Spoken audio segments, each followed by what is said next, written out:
আমাদের বাংলাদেশের গর্ব, এদেশের সূর্য সন্তান। আপনারা সবাই চিনেন none other than the Nobel laureate professor doctor Muhammad Yunus.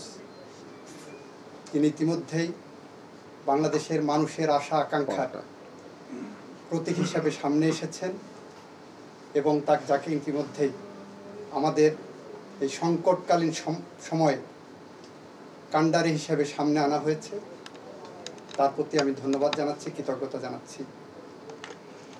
আজকে এখানে যোগদান করতে এসেছি। এই যোগদান করতে এসে মুগ্ধর কথা, আবু সাইদের কথা, ওয়াসিম আকরাম সহ, ফারহান ফায়েজ সহ অসংখ্য যারা শহীদ হয়েছেন বিগত কয়েকদিনে, আমরা তাদের রুহের মাগফিরাত কামনা করছি। তারা এই জাতির সূর্য সন্তান।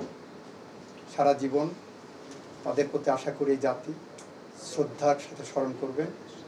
1952 ভাষা আন্দোলন যেভাবে একটি বিশেষ দিনে পালিত হয়, 1971-69 গণঅভ্যুত্থানের জন্য বিশেষ দিন আছে, 1971 সালের মুক্তিযুদ্ধের বিজয় স্বাধীনতা দিবস, বিজয় দিবস আছে, 90-এর গণঅভ্যুত্থান দিবস আছে।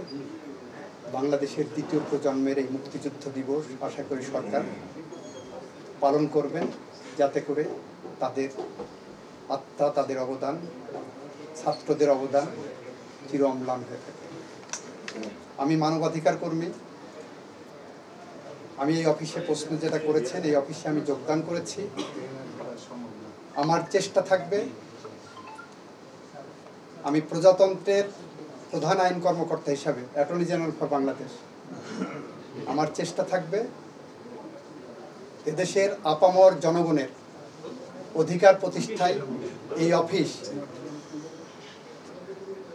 যেন অতন্দ্র প্রহরীর মতো কাজ করে।